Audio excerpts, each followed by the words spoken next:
Hey guys, JamesMCD Productions here. I don't normally do movie reviews on my channel.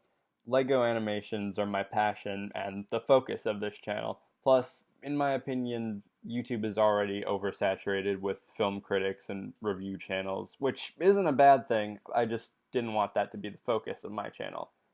But since the topic of this video is related to Lego and animation, but mostly because I didn't have a video planned for this month, I figured I'd give you my review of the Lego Batman movie. Keep in mind there will be spoilers ahead, so if you haven't seen the movie, go see it because it's really good, and then come back and watch this video. But for those of you who have seen the movie already, or just don't care, let's get right into the review.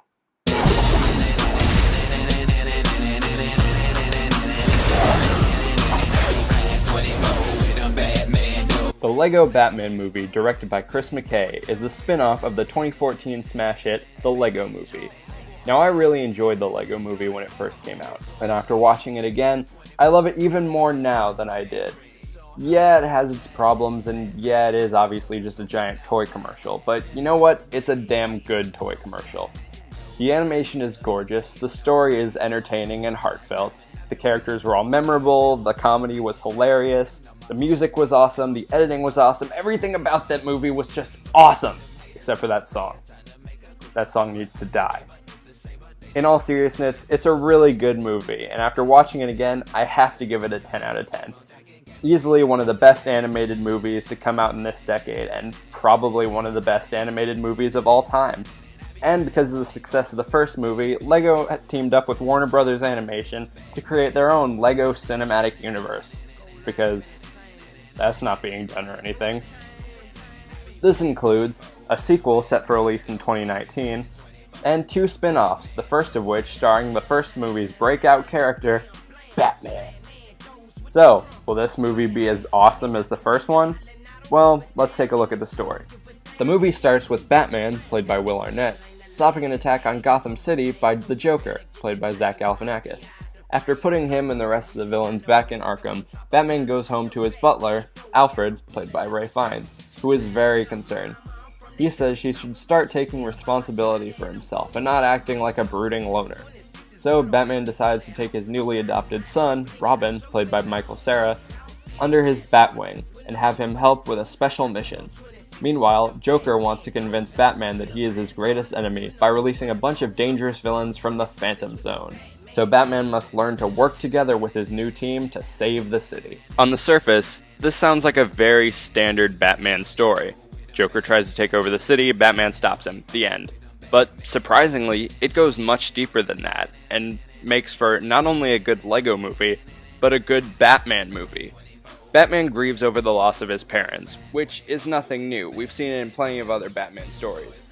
But at least in those, he was still willing to work with other people, whether it be a whiny, less interesting version of his sidekick or the police force. But in this version, he pushes aside anyone who tries to help him, because he's afraid of what will happen to them. But by the end of the movie, when the bricks hit the fan, pardon the pun, Batman learns that he can't fight this alone. He has to work with other people in order to get things done. So it's a great lesson about learning the value of teamwork and family. And Batman is the best type of character to do this story with. It also has a hilarious subplot of Batman saying that the Joker isn't his greatest enemy, but at the end admitting that he's the reason he does what he does. I thought that was pretty cool, and it had a really nice payoff. Fanfiction writers, shut up. Now let's talk about the animation, because good God, it's beautiful. It returns to that same style that the first movie had, of CGI that's supposed to look like stop motion, and it works unbelievably well. It's so fluent, and the areas it stands out most are in the action sequences, where everything is fast and frantic, and there are a million things happening on screen at once. It's awesome, to a point where it doesn't seem as realistic as the first film. Where the original Lego movie tricked you into thinking it was stop motion with very stiff and limited movements, this, you can tell right away, is CGI, but it's good CGI. It still keeps the same Lego textures and subtle scratch marks on different pieces. It's very well detailed. Another great standout is the background animation. It's so vibrant and colorful and contrasts perfectly with the dark atmosphere that Batman usually inhabits. So this movie definitely took a step up in the animation. Now let's talk about the cast, because there is a lot to talk about. Will Arnett is probably the best animated Batman we will ever get. He is so funny, which is good because after watching easily his most depressing character, I needed a funny performance from him in this. Thankfully, he was very good. He was able to play both the funny side and the serious side of Batman perfectly. The rest of the cast does a great job too. Michael Cera is perfect as Robin, playing the overexcitable fanboy, but also having a very emotional side. Ralph Fiennes is great as Alfred, playing the father figure who has to put up with Batman's childish antics. Zach Galifianakis, while he doesn't sound very Joker-like, still does a good job, and manages to get a good laugh out of me. The only cast member I had a problem with was Rosario Dawson as Batgirl. And yeah, I know, it's popular to hate on Batgirl, especially after last year's The Killing Joke, but I actually didn't have a problem with her character. Her story was very, very interesting. Barbara Gordon has graduated from Harvard for Police, which is hilarious by the way, and is taking over from her father as Commissioner of Gotham. And all she wants is for Batman to work with the police, which he eventually does. She's a well-developed character in this and even gets a few good laughs. But Rosario Dawson, for whatever reason, doesn't seem like she's trying as hard as everybody else. I don't know, maybe that was just me. But again, that's a major nitpick. The cast as a whole still does a great job. But of course, you don't get these unbelievably funny people in your movie without having them say some funny stuff. And I'm happy to say the comedy in this is hilarious. Which was a relief, because one of my biggest concerns of this movie was that they were spoiling all their best jokes in the trailers. But for every joke they show there, they have about 5 more that work just as well. The movie has a very Deadpool-like style of humor. The movie opens on a black screen with Batman narrating over it. There are times where the characters will take jabs at other movies, even movies in their own universe. There's a joke about Suicide Squad where Batman says, "What, am I gonna get a bunch of villains together to fight villains? That's just stupid."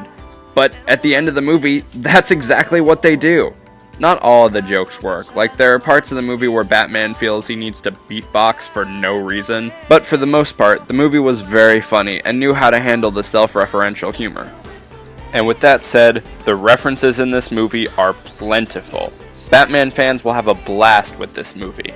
It really is amazing how they were able to reference every single iteration of Batman, from the comics to the Adam West show to the Burton movies to the Schumacher movies to the animated series to the other animated series to the Nolan films to Batman vs. Superman to those old Batman serials from the 40s. But what was even more impressive was the creative ways they were able to reference these versions. Characters will say lines that are references to events that happened in Batman history. Like there's a part where Joker says that Batman has never stopped his plans before, and then the guy replies, "Well, what about that time with the parade and the Prince music?" A nod to the first Tim Burton movie. There are a lot of really obscure villains that appear in this movie that you'd swear were made up. But after a quick Google search, which I'm sure most of you did, you'll see that these guys are in fact real Batman villains. The designs of certain characters are references. You can see Danny DeVito's Penguin with Tom Hardy's Bane, along with Jim Carrey's The Riddler and Uma Thurman's Poison Ivy. Heck, there are even certain cast members that are references. They got Billy D. Williams to voice Two-Face, who, if you don't know, played Harvey Dent in the original Tim Burton movie. If that isn't proof that the guys making this really loved Batman, I don't know what is. One thing that really surprised me about this movie was the amount of cameos that were in it. Obviously, the Justice League appears when they're having the 57th anniversary party that Batman wasn't invited to, which again is hilarious, but that was spoiled in the trailer, so it wasn't too surprising. No, I'm talking about the characters that appear in the third act of this movie. Joker gets sent to the Phantom Zone, which, in the LEGO universe, is the big space prison where all of the universe's worst villains are kept. So Joker gets this huge group of villains together to destroy Gotham City, and the villains he chooses are fantastic. You've got Voldemort from Harry Potter, King Kong, the Gremlins, the Eye of Sauron, the Daleks from Doctor Who, the creature from the Black Lagoon, the Wicked Witch of the West, the T-Rex from Jurassic Park, Agent Smith from the Matrix movies. All of these guys come together in one big LEGO Dimension style crossover. And speaking of which, I find it a little more coincidental that this movie at least was being written around the same time that that game came out. I guess if you have the rights to some of the biggest pop culture properties, you might as well get some good use out of them.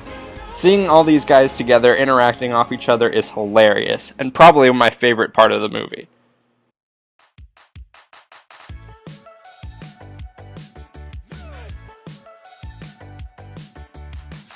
So, after hearing all of this, what are my thoughts on the movie? Well, while it may not be as good as the original, the Lego Batman movie is fantastic. It manages to do something that many movies have failed to do: make the comic relief the focus of a movie and make it work. The story is engaging and heartfelt and a great lesson for kids. The characters are all likable and not one of them annoyed me. The jokes were almost always funny, the songs were extremely catchy, and of course, the animation is beautiful. I can say without a doubt that this is the best Batman movie we may ever get. Or at least better than Batman vs. Superman. In terms of recommendations, I'd say if you like the first Lego movie, then you'll love this. If you're a Batman fan, you'll have fun searching for all the hidden Easter eggs. And if you just love fun animated movies, then you'll have a good time here. It may not be the original, but it managed to capture perfectly what made the original so great. And that's why I'm giving it a 9 out of 10. I deserve this today. Today I deserve it. Thank you guys for watching. I know this isn't my normal type of video, but I felt like doing something different so that I don't have a big gap in between my previous video and my next animation. So, hopefully you enjoyed it. And who knows, we've got another Lego movie coming in September, so if this video gets enough support, maybe I'll make a review of that. And now, to close us out, ladies and gentlemen, the man himself, Lego Batman. What's up, Bat fans? I hope you enjoyed that video. If you did, remember to leave a big thumbs up and subscribe to let us know you want to see more. And if you just can't get enough of the Batman, click the box on the left to watch an awesome animated short starring me and, a few others. Now, if you'll excuse me, I gotta get back to fighting freaking crime. Batman out. Wait, Batman back in. Forgot to drop the mic. I love it.